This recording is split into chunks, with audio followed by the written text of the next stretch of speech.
अच्छा, okay,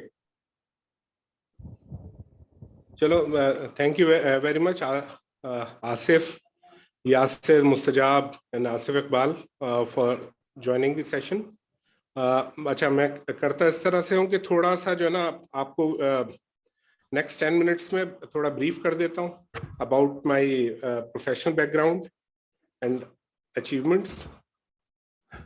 So currently, I'm working with Sui Southern Gas Company as a company secretary, and during my stay with the SSGC as a GM regulatory affairs भी काम किया है 2 साल। और regulatory affairs basically deal करता है all the OGRA related matters या tariff related जितने भी matters होते हैं, उसमें public hearings भी शामिल होती हैं और determinations भी। Before joining Sui Southern Gas Company, I worked with ICAP for 10 years, including 4 years as Secretary ICAP, which is the administrative head position. There are multiple roles of the Secretary ICAP prescribed under the CA Ordinance and CA bylaws. And one very important role is to be Secretary Investigation Committee, which is the very important regulatory arm of the institute, dealing with matters relating to professional misconduct of members and students. अच्छा, कुछ अर्सा जो है state bank के साथ भी गुजारा as assistant director treasury back office division. In fact I was the first supervisor of treasury back office division at State Bank. और बहुत ही ब्रीफ स्टे था, लेकिन उस दौरान भी हमने, अल्लाह का शुक्र है कि $8 बिलियन की फंड प्लेसमेंट ट्रांजैक्शन थी by engaging international fund managers, वो हमने की, लीड थी मेरी स्टेट बैंक में। Then I remained executive secretary SAFA, South Asian Federation of Accountants, in 2015-16. Represented ICAP at IFEX CEO forum held at New York. Represented ICAP at SAFA and CAPA events at Malaysia, Nepal, Sri Lanka and Maldives. इसके बाद ये कि जो की major achievements जो है during my stay with the institute, जो मैं जिसको सिंगल आउट करता हूँ वो है ICAP coffee table book, which was project assigned during 2011 by the council. Idea ये था कि we have to work on coffee table book covering 50 years history of the institute. तो ये एक जो ना बड़ा मेजर जो है ना प्रोजेक्ट है, तकरीबन 2 साल हमें लगा इसको कंप्लीट करने में। 14-17 की जो स्ट्रेटेजिक डायरेक्शन थी उस पर काफ़ी जो है ना एक्टिवली काम किया फ्रॉम दी मैनेजमेंट साइड। और इसकी ख़ास बात ये थी कि फर्स्ट टाइम था कि इसको हमने एनुअल रिपोर्ट के अंदर जो है प्रेजेंट करना शुरू किया स्ट्रेटेजी को with implementation status. LLP law पे काउंसिल ने असाइन किया था। अभी आपको पता है कि अनलिमिटेड लाइबिलिटी है फर्म्स की, तो हमने LLP लॉ, अल्लाह के शुक्र है कि ये with in coordination with doctor Waqar Masood Khan, who was then secretary ministry of finance, I have worked on LLP law and which was later on promulgated by the SCP. E-voting आप लोगों के सामने, it was first introduced in 2009 under the presidentship of Asad Ali Shah. और इसको सारा जितना भी from amendment of bylaws, in fact perceiving the idea to amendment in bylaws, system development and implementation, ये सारा हमने इसको किया था। डिजिटलाइजेशन के ऊपर काफी काम किया था। जो ब्यूरोक्रेटिक एनवायरनमेंट था जिस वक्त मैंने ज्वाइन किया था, वो अल्लाह का शुक्र है वो सारा ऑरेकल बेस्ड सिस्टम्स जो है वो सारा, इवन अप्रूवल्स वगैरह भी सब जो है ना वो ऑरेकल बेस्ड सिस्टम्स के ऊपर ही अब होती हैं ICAP के अंदर। सर्टिफिकेट्स जो ऑर्डिनरी सर्टिफिकेट्स होते थे printed by the normal printers, then we had approached security printing, Pakistan Security Printing Press for basically for getting security enabled passing certificates and membership certificates. CFO conference का भी आप लोग सब जानते हैं, जो I was the lead from the management side in the first three CFO conferences. उसके बाद हमने टीम डेवलप कर ली थी जिसने लेटर ऑन जो है उसको PIB कमेटी जो है उसको असिस्ट करती रही। 2011 was the major landmark in the history of the institute. 1961 में इंस्टीट्यूट फॉर्म हुआ था, 2011 में 50 इयर्स कंप्लीट हो गए थे। तो ग्रैंड 3 जो है ग्रैंड कॉन्फ्रेंसेस हमने अरेंज की, कराची, लाहौर, इस्लामाबाद में। कॉफ़ी टेबल बुक का मैं ऑलरेडी आपको शेयर कर चुका हूँ। इसके अलावा एक पोस्टेज स्टैम्प भी जो है ना, वो जो है ना लॉन्च किया गया था ऑन जुलाई 1, 2011। तो उसमें भी जाहिर है कि लीड जो है मेरे पास ही थी। क्रिकेट टूर्नामेंट, यासिर जानते हैं इसके मुतालिक, इन्होंने काफ़ी इसमें EY की तरफ से पार्टिसिपेट भी किया है। फर्म्स और ICAP की टीम्स के साथ हम हर साल एक क्रिकेट टूर्नामेंट कराते हैं। मैंने इस कॉन्सेप्ट को नाम दिया था लाइफ बियॉन्ड आइजाज, कि आइजाज के अलावा भी एक ज़िंदगी होती है। और being secretary supervision of ICAP elections is my responsibility under the election committee of the institute। तो 2009-13 के अगर आप देखेंगे तो इलेक्शंस की सुपरविजन मेरे पास थी। अच्छा, आगे हम बढ़े तो जो अगर आप मेरा मैनिफेस्टो देखें तो the core of my manifesto is governance, ethics and transparency. मेरा मानना ये कि this is a very important area to understand. To my understanding, if we don't work on governance, ethics and transparency, तो जो other areas जिसको हम चाहे member service के हों, चाहे practice management के हों, ठीक है, चाहे education हो, चाहे examination हो, governance को अगर हम fix नहीं करेंगे तो उनकी जो achievement का या implementation, execution के अंदर हमें problems रहेंगी। और अच्छा, ये चीज इसलिए और ज्यादा इंपॉर्टेंट है अंडरस्टैंड करने के लिए, because we claim to be pioneers of corporate governance in the country. तो this is very very strange के still in 2021 we don't have any governance code for the institute, ठीक है ना। अच्छा, गवर्नेंस कोड जब आएगा तो क्या होगा, क्या तो मैं कुछ रिस्क जैसे आइडेंटिफाई करता हूँ कि ये चीजें एड्रेस होनी चाहिए। मिसाल के तौर पे सेल्फ प्रोजेक्शन का मैं कहता हूं कि जो ना रिस्क है, ये थ्रू गवर्नेंस को कोड जो है एड्रेस होना चाहिए। मिस यूज ऑफ पावर की परसेप्शन है, पोजीशंस की डिसीजन मेकिंग रिलेटेड इश्यूज हैं, सेल्फ इंटरेस्ट थ्रेट्स जो है ना वो अराइज हो रहे हैं। तो ये सारी चीजें जो है ना इम्पोर्टेंट है कि गवर्नेंस कोड पे हम काम करें और इसको थ्रू गवर्नेंस कोड एड्रेस करें इन सारे रिस्क को। इसके अलावा जो हमें कंटिन्यू करना चाहिए, 4 इयर्स स्ट्रेटजी पे बात होती है कि जी 4 साल से 10 साल की होनी चाहिए, लेकिन जो साइकिल है 4 इयर्स का इलेक्शन का, मुझे लगता है कि 4 इयर्स की स्ट्रेटजी बना के अगर हम इसको भी इम्प्लीमेंट एग्जीक्यूट कर सकें, इम्प्लीमेंट कर सकें, तो ये भी काफी जो है ना मुनासिब होगा, बेहतर होगा। गवर्नेंस के अंदर सिर्फ एक चीज काफी बात होती है कि having a council seat for overseas members.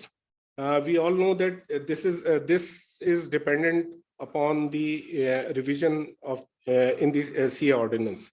जो हमें जो न्यूज मिल रही है कि जो एग्जिस्टिंग काउंसिल है, जो ड्राफ्ट भेजा गया है उसके अंदर इसको केटर कर लिया गया है। मेरा मानना ये कि चलें, सी ऑर्डिनेंस तो लास्ट 20 ईयर से पेंडिंग है, अल्लाह करे कि ये जल्दी जो है ना रिवीजन आ जाए, लेकिन जब तक ये सी ऑर्डिनेंस नहीं आता हम तब तक एटलीस्ट जो ना कमिटीज के TOR तो अमेंड कर सकते हैं कि जिसमें इंश्योर कर लें ओवरसीज और फीमेल मेंबर्स की पार्टिसिपेशन इन दी कमिटीज। और अब तो जूम का जमाना है, मेरा नहीं ख्याल कि पार्टिसिपेशन जो है पार्टिसिपेशन इंश्योर करना इतना कोई मुश्किल काम है। इसके अलावा एक एरिया जिसको मैं स्पेशली हाईलाइट करता हूं कि डिजिटल ट्रांसफॉर्मेशन की जब हम बात करते हैं तो मुझे लगता है कि इनकमिंग या council have to form a digital transformation committee with a mandate to devise a digital transformation policy, framework and plan for implementation।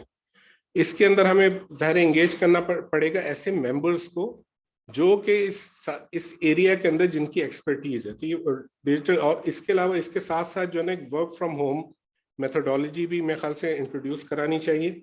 उसका रेफरेंस क्यों मेरे नज़दीक ज़रूरी है, इसका मैं नेक्स्ट उसमें जो ना थोड़ा इसका एक लिंक जो ना आपको क्रिएट कर दूंगा कि अच्छा, professional development and service to members is very critical in my manifesto. Why? because to my understanding, every member is the product of the institute. Existing जो आपके CPD जो programs हैं वो अच्छे हैं और basically they help in basically keeping the members in compliance with the IFAC SMO requirements. लेकिन इन ये CPD programs reflect नहीं हो रहे होते आपके CV के ऊपर या career progression के अंदर जो है ये CPD programs help नहीं कर रहे. तो मेरा मानना ये कि एक इमेज को स्ट्रेंथन करने के लिए आपको जो है पार्टनर्स इन प्रोफेशनल ग्रोथ का एक स्लोगन कहने लॉन्च करना पड़ेगा. स्किल गैप एनालिसिस आपको मेंबर्स का कराना पड़ेगा, जो एग्जिस्टिंग मेंबर्स हैं और जो अगले 5-10 साल में जो मेंबर्स आपके पूल में ऐड होंगे. और स्किल गैप एनालिसिस कराने के लिए आपको इंगेज करना पड़ेगा जो रेप्यूटेबल HR कंसल्टेंट्स को, एंटरप्रेन्योर्स को, जैसे तब्बा साहब हैं, मंशा साहब हैं पाकिस्तान में, दाऊद फैमिली से लोग हैं, और जो एस्टेब्लिश्ड CFOs और चीफ एग्जीक्यूटिव हैं बोथ लोकल एंड इंटरनेशनल जो के मेंबर्स हैं. इनको एंगेज करके आपको देखना पड़ेगा कि रिक्वायरमेंट है क्या. ठीक है, जैसे आसिफ को हम देखते हैं कि काफी ब्लॉकचेन के ऊपर जो है इन्होंने काफी काम किया. तो अभी आप देखें इवन सिलेबस के अंदर भी ये चीजें कवर नहीं है और ना ट्रेनिंग का एसेट जो है ना इफेक्टिव पार्ट है. ये सारी अच्छा जब और ये सारा काम करने के बाद आपको सेंटर फॉर प्रोफेशनल एक्सीलेंस जो है ना डेवलप करना पड़ेगा. सेंटर फॉर प्रोफेशनल एक्सीलेंस की जब हम बात करते हैं तो बात ये की जाती है कि ये वो सिंध गवर्नमेंट से कुछ जो ना रिक्वेस्ट की गई है लैंड के लिए. मेरा मानना ये कि देखें लैंड की रिक्वेस्ट की गई है बहुत अच्छा है, लेकिन वो तो लैंड जब मिलेगा फिर कंस्ट्रक्शन होगी, हमारे पास टाइम इतना नहीं है. तो आप वर्क फ्रॉम होम मेथोडोलॉजी आप इंस्टीट्यूट में इन्वोक करें, स्पेस क्रिएट करें, और जिस तरह ये इंस्टीट्यूट अल मरकज में एक कमरे से स्टार्ट हुआ था, एटलीस्ट आप किसी फ्लोर को जो को डेजिग्नेट करके आप डिजिटल कोई क्लासरूम बना के और ये शुरू करें काम सेंटर फॉर प्रोफेशनल एक्सीलेंस का. ग्रेजुअली जो है ना इसको जो है ना आप इसको बेहतर करते जाएंगे. ठीक है जी, चीजें स्टार्ट हो जाती हैं, फिर वक्त आता है कि चीजें बेहतर भी हो जाती हैं. इसके अलावा ICW में कॉन्सेप्ट है स्पेशलाइज्ड फैकल्टीज का, जो हमारे यहाँ लैक करती हैं. फैकल्टीज का फायदा सिर्फ ये कि जो जैसे मिसाल के तौर पर कॉर्पोरेट फाइनेंस फैकल्टी है आपकी, ऑडिटिंग की हो गई, अकाउंटिंग हो गई आपके, ठीक है ना. इसके अलावा डिजिटल ट्रांसफॉर्मेशन के ऊपर काफी जो है ना सब्जेक्ट्स आइडेंटिफाई हो सकते हैं, तो उसमें आप रिसर्च के अंदर भी फैसिलिटेट कर सकते हैं. आप जो मेंबर्स हैं लोकल इंटरनेशनल उनको भी इंगेज कर सकते हैं जो रिसेंट ट्रेंड्स हैं. और फायदा ये होगा कि इसके अंदर जो पेपर्स आपके के डेवलप होंगे वो through Pakistan accountant, through emails, through web जो है ना आप डिसेमिनेट भी कर सकते हैं इंफॉर्मेशन को. जॉब क्रिएशन के लिए मुझे लगता है कि पाकिस्तान बिजनेस काउंसिल्स को अभी तक हमने एंगेज नहीं किया. पाकिस्तान बिजनेस काउंसिल्स को डिफरेंट कंट्रीज में एंगेज किया जाए तो जॉब प्लेसमेंट के अंदर भी जो है कुछ जो है ना हमें जो है ना सक्सेस हो सकती है. अच्छा, गवर्नमेंट इन्वॉल्वमेंट या participation is is part of the C ordinance. Existing C ordinance अगर आप देखेंगे तो देयर आर 4 गवर्नमेंट नॉमिनीज, और ये बेसिकली नॉमिनीज जो क्योंकि सी ऑर्डिनेंस है ब्यूरोक्रेटिक लॉ, गवर्नमेंट ने बेसिकली इंस्टीट्यूट फॉर्म किया था कुछ ऑब्जेक्टिव्स से उनको फुलफिल करने के लिए. तो मेरा मानना ये कि जो आपकी कोऑर्डिनेशन कमिटीज हैं specially with the SC, CP, FBR, SBP, एक जमाने में ये काफी एक्टिव होती थी, क्वार्टरली मीटिंग्स होती थी हमारी, ठीक है, खासकर SCP के साथ. ये चीजें सारी बैक बर्नर पे चली गई हैं, इसको दोबारा से रिवाइव करने की जरूरत है. ये जो क्रक्स अगर आप कहें ना तो ये मैंने आसिफ एक्सप्लेन कर दिया है. Thank you very much. ठीक है ना. बिल्कुल. यहाँ पे मेरे ख्याल से आसिफ इकबाल साहब की तरफ चले गए. हाँ आसिफ भाई जी प्लीज. जी, thank you Shoaib for a brief crisp presentation. अच्छा, एक क्वेश्चन जहन में ये आता है कि आपने सेक्रेटरी की पोजीशन 4 साल गुजारी और started with quality control and then moved to the top position secretary, mashallah, in a short span of time. And you claim के youngest secretary की को भी claim आप करते हैं. तो which is a good achievement.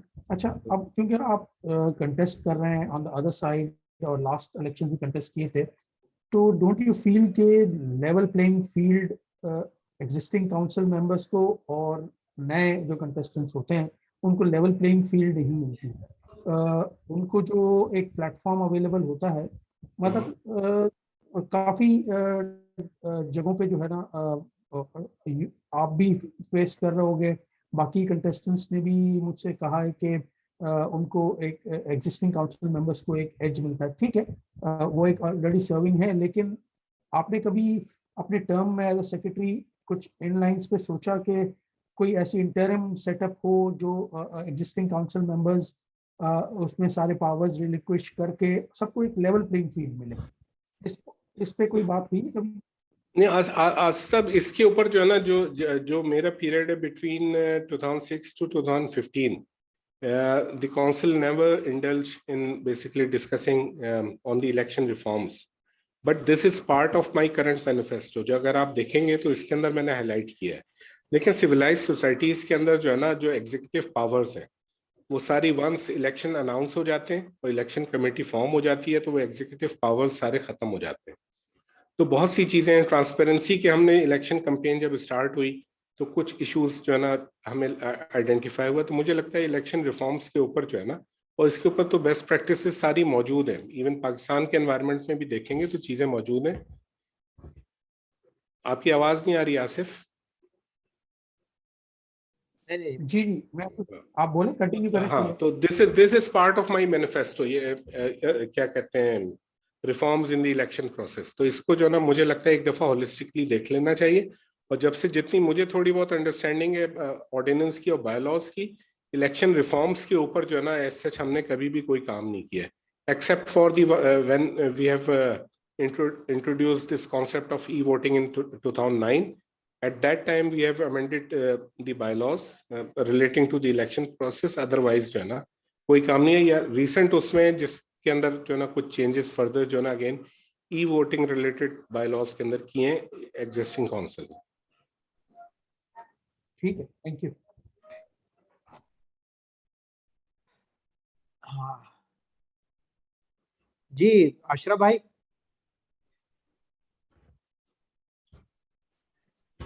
अस्सलाम शोएब साहब, कैसे मिजाज हैं?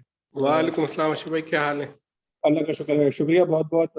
Very good presentation and we look forward to you. मगर एक्चुअली जो हम लोग इतने सारे इश्यूज अभी मुसलसल डिस्कस किए जा रहे हैं कंटिन्यूस फोरम्स के ऊपर, क्या ये पॉसिबल होता है कि सारे एजेंडा आइटम्स को इतना सीरियसली लेकर और उसको बड़ा ही कॉन्शियसली इसको कंक्लूड किया जाए किसी पॉइंट ऑफ टाइम के ऊपर? लेकिन अभी तक तो लग रहा है कि इतने इश्यूज इकट्ठे किए जा रहे हैं, कुछ एग्जिस्टिंग जो हमारे रिप्रेजेंटेटिव्स हैं और जो आने वाले लोग हैं, तो जो शेयरिंग हो रही है तो वो हमें थोड़ी सी कंफ्यूजन हो रही है कि भाई किस तरह से हमारे एजेंडा आइटम्स को कंक्लूड करके किसी पॉइंट पे पहुंचाया जाएगा जहां पे हम लोग लगे कि कुछ हो रहा है। क्योंकि specially being an overseas member for last 15-20 years, we haven't seen much happening at least at the overseas level. So please हमें थोड़ा सा समझाएं इसको, और किस तरह से इसको मैनेज किया जाएगा, वे फॉरवर्ड क्या होगा, क्या आपकी स्ट्रेटजी है, क्या टेक्निक होगी आपके पास? देखिए, वे फॉरवर्ड तो जो तरीक़ेकार है कि जाहिर है कि इलेक्शन प्रोसेस के थ्रू जब लोग आएंगे तो वो एक, जब आप कंटेस्ट करते हैं और आप सक्सेसफुल कैंडिडेट के तौर पे इमर्ज करते हैं तो बैकिंग आपकी ये होती है, जो काउंसिल मेंबर्स जो करते हैं कि जो एजेंडा जो है, मेंबर्स ने तो एजेंडा को वोट करते हैं ना, तो जो तरीक़ाकार वो ये है कि एम्बेड किया जाता है। फिर जब आप काउंसिल में जब बैठेंगे तो फिर कोशिश ये होती है कि जो मैनिफेस्टोज हैं, प्लस ये कि डेफिनेटली सेक्रेटेरिएट को भी इन्वॉल्व किया जाता है चीज़ों के अंदर, एम्बेड किया जाए और कोई स्ट्रेटेजी फॉर्म की जाए। जैसे मैंने कहा कि 2014 से तो ये प्रोसेस हमने स्टार्ट किया था और ये कंटिन्यू किया इस काउंसिल ने भी, ठीक है ना। तो प्रोसेस तो यही होगा। अब आप बात, जो दूसरी आपकी बात है इम्प्लीमेंटेशन की, वो फिर गवर्नेंस जो है ना वहां पे बड़ी इंपॉर्टेंट की रोल प्ले करती है। अगर आप लाइन लगा देंगे अप्रूवल्स के लिए, आपने काउंसिल के पास आना है या उनकी कमिटीज के पास आना है, तो होता ही है कि फिर टाइम इतना जाया होता है चीजों में कि वो एग्जीक्यूशन जो ना आपकी हैम्पर होती है, या जो ना वो एक जो उसको अफेक्ट करती है एग्जीक्यूशन और इम्प्लीमेंटेशन। तो आइडिया यही है कि वो गवर्नेंस को किसी तरह, जो मैनेजमेंट का रोल है वो डिफाइन होना चाहिए। जो पब्लिक, अगर कोड ऑफ कॉर्पोरेट गवर्नेंस या पब्लिक सेक्टर कोड आप पाकिस्तान में देखेंगे तो वो स्ट्रेटेजी अप्रूवल जो है वो रिस्पॉन्सिबिलिटी होती है बोर्ड की।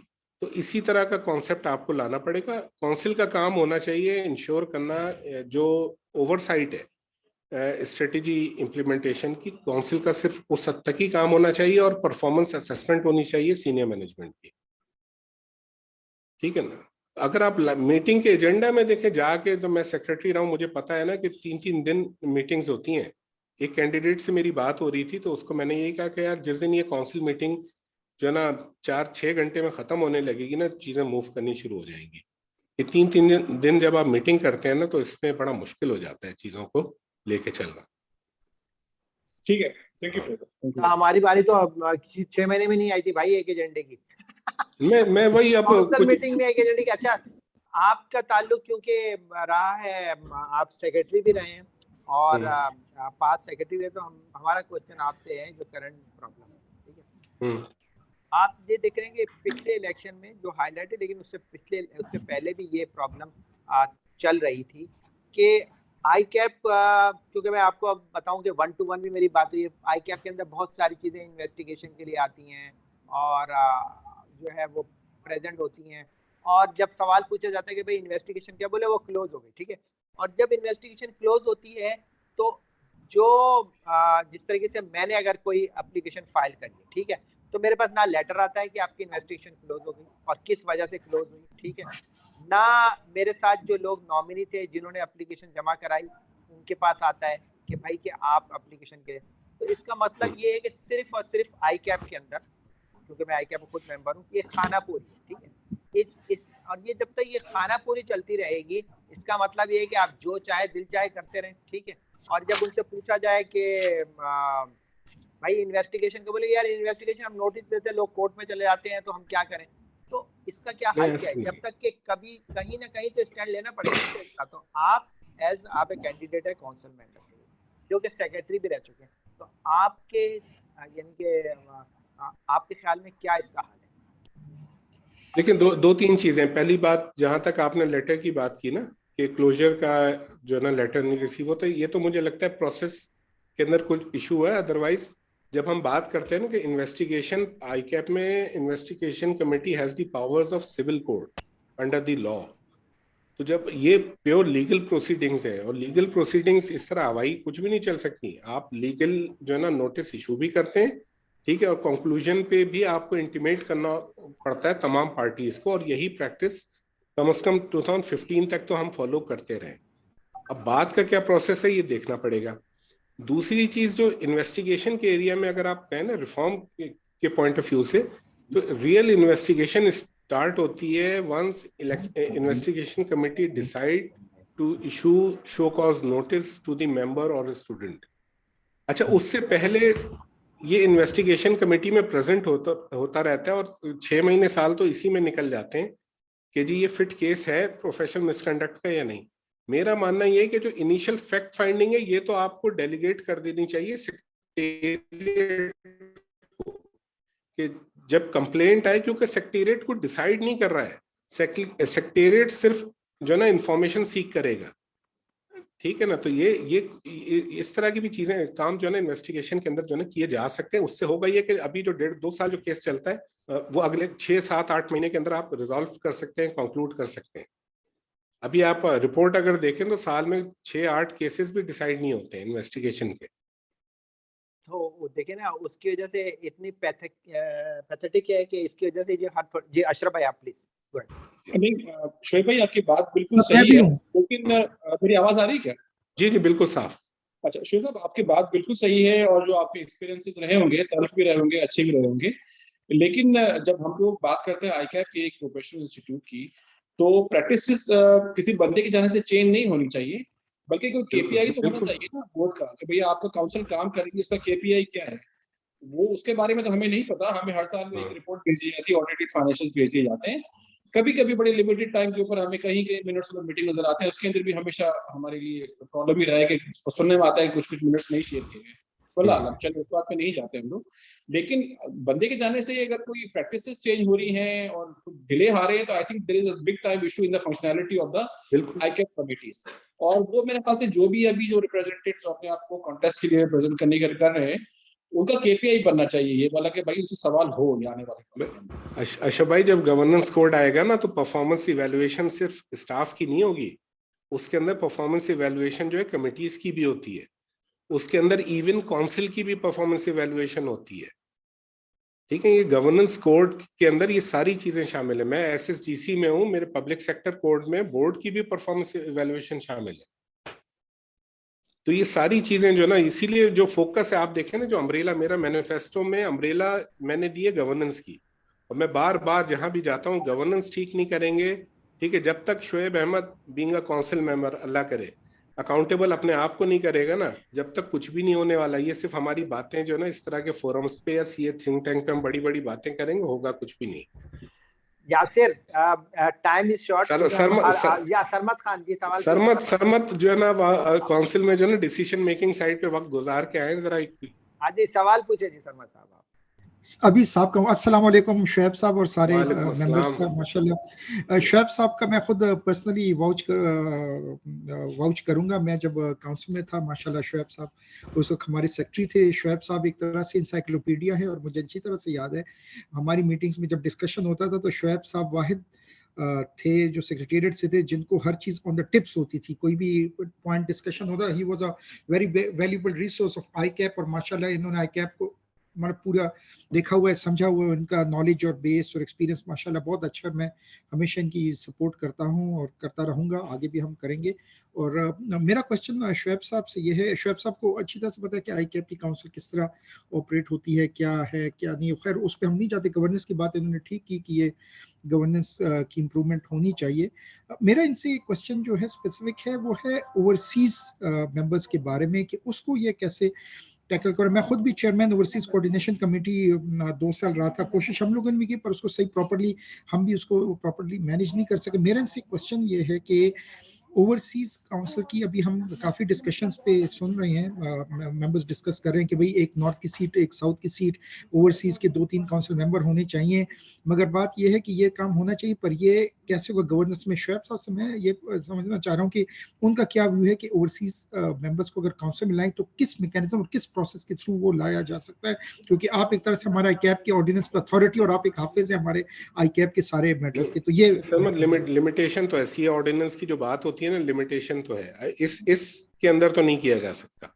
ठीक है ना, देखें आप भी काउंसिल पे आए, आपको हम चैलेंज किस चीज पे किया, हमने कहा जी आप आए क्वेटा की सीट पे, ठीक है ना, तो लिमिटेशन तो है। इसीलिए जो मेरा जो माइंड, हालांकि बात होती है रिवीजन इन सी ऑर्डिनेंस की which is pending for changes since last 20 years। अगर आप मेरा मैनिफेस्टो देखें, मेरा मानना ये है कि पता नहीं क्यों अगर हम एक कंसाइज न्यू सी ऑर्डिनेंस पे चले जाए ना तो वो उसको शायद जो ना आसान होगा, और उसमें किसी तरह एससीसीपी के साथ मिलके उसे लीड भी दे दें। ठीक है ना, अभी मैं एक स्टेटमेंट दे रहा हूं लेकिन इसको फर्दर इवेलुएट करने की जरूरत है। और ये अच्छा स्टेटमेंट मैंने क्यों दी, इसलिए कि एलएलपी लॉ पे जब हमने काम किया, रिक्वायरमेंट इंस्टीट्यूट की थी लेकिन हमने लीड दे दी एससीसीपी को, 1.5 साल में वो नया लॉ आ गया। ठीक है, तो as part of the strategy इस पे बात की जा सकती है। डेफिनेटली इसको काउंसिल लेवल के ऊपर जो ना फर्दर इवेलुएट किया जाना होगा। अभी लिमिटेशन है, फ्यूचर के लिए तो सरमद आप बहुत बेहतर जानते हैं कि मॉडल हमारे पास ऑलरेडी एक आईसीडब्ल्यू का मौजूद है। ठीक है, मैं ये नहीं कह रहा कि बिल्कुल एज इट इज उसको अडॉप्ट कर लिया जाए, लेकिन उससे जो है ना मेरे ख्याल से वो एक अच्छा मॉडल है और विद स्लाइट मॉडिफिकेशंस उसको अडॉप्ट किया जा सकता है। उसमें सिर्फ ओवरसीज नहीं होती हैं, फीमेल्स भी होती हैं, रीजनल भी जो है ना रिप्रेजेंटेशंस होती हैं आपकी, वो सारी चीजें कवर होंगी। एक चीज ध्यान में रखनी चाहिए, ये एक ब्यूरोक्रेटिक लॉ है आईकैपस ये ऑर्डिनेंस, और ये हमेशा इंटैक्ट रहेगा जब तक कि ये पूरा सिनेरियो नहीं चेंज हो जाता प्रोफेशन का। तो वो कहीं ना कहीं जो है ना इसको जी आप बताएं, आखिरी 2-3 चीजें बताएं ताकि फिर जो है ना हम आपसे अलविदाई इस वाले सेशन। तो आप बताएं कि क्रस्ट मतलब आप आने के बाद, और सबसे हमारा सवाल ये, आप आने के बाद हमारे लिए क्या करेंगे? हर आदमी बोलता है हमारे लिए क्या करेंगे, तो ओवरसीज के लिए आपके क्या एजेंडा है ये बताइए आप। देखो मैं तो जो लोग मुझे जानते हैं ना, मैं तो एग्जीक्यूशन साइड पे हूँ ना, सी ऑर्डिनेंस का तो मैंने पोजीशन सामने बता दी है। अब वर्केबल क्या था, मैनिफेस्टो मैंने एक्सप्लेन भी किया कि कमिटीज पे तो आप लोग आ सकते हैं ना, कमिटीज पे तो आकर के अपना जो है ना वो काम शुरू करें आप लोग, ठीक है। हर कमेटी पे आपकी पार्टिसिपेशन हो सकती है। डिजिटल ट्रांसफॉर्मेशन कमेटी के जो मैं बात करूं, मेरा मानना ये है कि जो शायद हमें अच्छे मेंबर्स जो इस पे मिलेंगे वो शायद ज्यादातर ओवरसीज के होंगे, ठीक है ना, क्योंकि इसलिए कि उस एनवायरनमेंट के अंदर या उन प्रोजेक्ट्स के ऊपर वो काम कर रहे हैं। पाकिस्तान में शायद इस एक्सपोजर के मेंबर्स कम होंगे हमारे नहीं, पास, ये बात आपकी सही ठीक है है। ना। मैं इसमें तो ये सारी चीजें देखें, बात क्या, काउंसिल सीट का पर्पस क्या है? पर्पस तो कंट्रीब्यूट करना है और रिप्रेजेंट करना है एक मेंबर्स को। तो आपकी रिप्रेजेंटेशन तो स्टार्ट हो जाएगी। बाकी सी ऑर्डिनेंस को जिस तरह पुश करें, अल्लाह करे जो मैं बात कर रहा हूँ न्यू ऑर्डिनेंस की, वो सेल हो जाती है, तो मेरा मानना ये है कि अगले 1-1.5 साल में किया जा सकता है। कंसाइज इनेबलिंग प्रोविजंस के साथ लॉ लाएं कि ये 10 साल बाद ऐसा ना हो कि फिर खड़े हुए। अभी आपका हाँ 61 का लॉ की हिस्ट्री भी बता दूं, ये इंडियन इंस्टीट्यूट का वर्डिंग तक सेम है कई जगह पे, वो कॉपी किया गया था। लेकिन थैंक्स टू दाऊद वाला साहब और उनका बहरहाल उनकी बड़ी कंट्रीब्यूशन है, उस वक्त के जो हालात थे उस हिसाब से बहुत अच्छा काम हुआ था। लेकिन अब जो है ना इसको थोड़ा कंसाइज 7-8 पेज का मेन लॉ होना चाहिए, बाकी सारी पावर लें थ्रू बायलॉज। आप एक्सीलेंट शोएब साहब, thank you very much Shoaib साहब। Thank you very much. Thank you sir, thank you very much. चलें, thank you very much Asif. शुक्रिया शुएब साहब, माशाल्लाह। Thank you Sarmad, thank you Shoaib. Thank you Mustajab, thank you Yasir, thank you Ashraf भाई।